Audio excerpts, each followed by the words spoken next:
Bienvenue à Tinqueux. Nous connaissons désormais le nom et le visage de Miss Champagne-Ardenne 2018. C'est cette demoiselle qui représentera notre région le 15 décembre prochain à l'élection Miss France 2019. Nous sommes ici et pas ailleurs pour vous montrer l'envers du décor, ce qu'ont vécu les 13 candidates en lice ce jour-là. Au moment où la musique repart, vous tournez vers le milieu pour attendre sa fille. Parfait, ça tombe comme tout à l'heure, c'est génial. Plus que 10 heures les séparent du grand show. Ce matin, aucune candidate ne manque à l'appel. Une élection est avant tout un spectacle. Les points, ils étaient à hauteur des épaules. En maîtresse de cérémonie, Perrine Destenay gère le jeu de scène avec une précision de métronome. On a répété, écoutez, il me semble, 3 journées entières pour aboutir à ce travail-là. Et puis aujourd'hui, ce ne sont que des répétitions générales où on voit les petits détails et je suis assez pointilleuse. Donc voilà, ça me permet de tout coordonner comme il faut. Chacun des tableaux est répété, leurs moindres gestes et pieds. Si vraiment je devais choisir, je préférerais que vous soyez un petit peu moins ensemble. Mais par contre, plus dynamique, plus rentre dedans. Je peux pas voir ça, quoi. C'est pas une Oh là là. Voilà, Ouais. c'est pas la kermesse, quoi. Car s'il en est une qui connaît bien la musique, c'est Safiatou Guino, la 3e dauphine de Miss France, élue Miss Champagne-Ardenne l'an passé. Est-ce que c'est un rêve de petite fille que tu réalises? Franchement, oui. Et même encore aujourd'hui, j'y crois pas. Je me suis dit que c'était l'occasion de gagner de la confiance en moi et voilà, d'apprendre beaucoup de choses sur moi-même et surtout de mûrir parce que c'est une aventure qui fait énormément mûrir. Un mot résume peut-être le climat ambiant. Stress. Conscient ou juste latent, il influence les comportements. C'est un défi pour elle. Il y en a qui n'ont jamais fait de scène, la plupart ne sont jamais montées sur scène. Elles concrétisent un rêve, mais elles sont bourrées de complexes. La taille, les yeux, le visage, les oreilles, le nez, les dents. Comme n'importe qui. Tout le monde a des complexes. Mais ces filles-là aussi, elles ont des complexes. Mais que serait un concours de beauté sans test de culture générale? Sport, calcul, géographie, champagne, tout y est.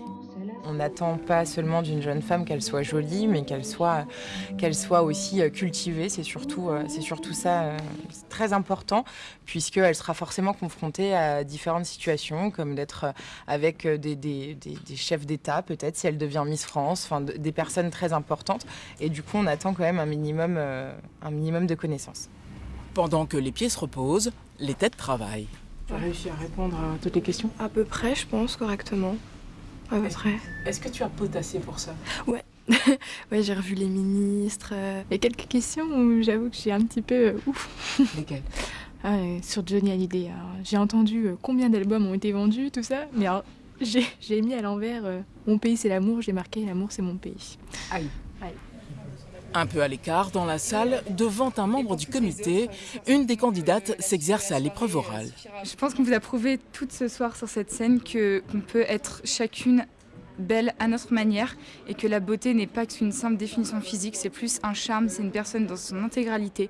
Au final, pas une minute de cette journée marathon ne sera perdue. Ça me paraît pas être un exercice très compliqué. Je m'entraîne à parler devant les gens, ça je m'entraîne. Mais sur le contenu, ça reste ma propre histoire, donc finalement pas si compliqué à raconter. Vous avez toute votre petite grain de folie. Et ce grain de folie, à quel moment faut le donner? Pendant tout le spectacle et au maillot de bain. Au maillot de bain, éclatez-vous. Je sais que c'est pas évident, hein. Enfin, je pense. Voilà, mais voilà, amusez-vous. Parce que, Aurélie, c'est la nounou, celle qui trouve les mots et qui motive les troupes. Heureusement, pour elle, aujourd'hui, aucune défaillance dans les rangs. Le groupe a fait le travail. La levée de rideau est dans 3 heures, mais la journée n'est pas finie pour autant. Faites votre pause, vous faites votre demi-tour, vous pivotez les pieds. Vous faites pas comme ça et puis repartir comme ça. Non, on peut faire un pivot, Tu fais comme ça, tu repars comme ça et tu repars. Les répétitions s'enchaînent. Jamais la Champagne n'avait fourni autant d'efforts pour une élection. Elle rêve du Graal depuis si longtemps. Chaque année, on espère avoir cette couronne. Après, en fait, ça dépend du voyage, ça dépend de la préparation, ça dépend du comportement de la fille aussi pendant la préparation, des autres candidates aussi dans les autres régions. Mais on croise les doigts et moi, je pense qu'un jour, il y aura une Miss France, Miss Champagne-Ardenne. Rendez-vous le 15 décembre prochain pour l'élection de Miss France 2019. Nous ici, On croise les doigts. À bientôt, ailleurs, en Champagne-Ardenne.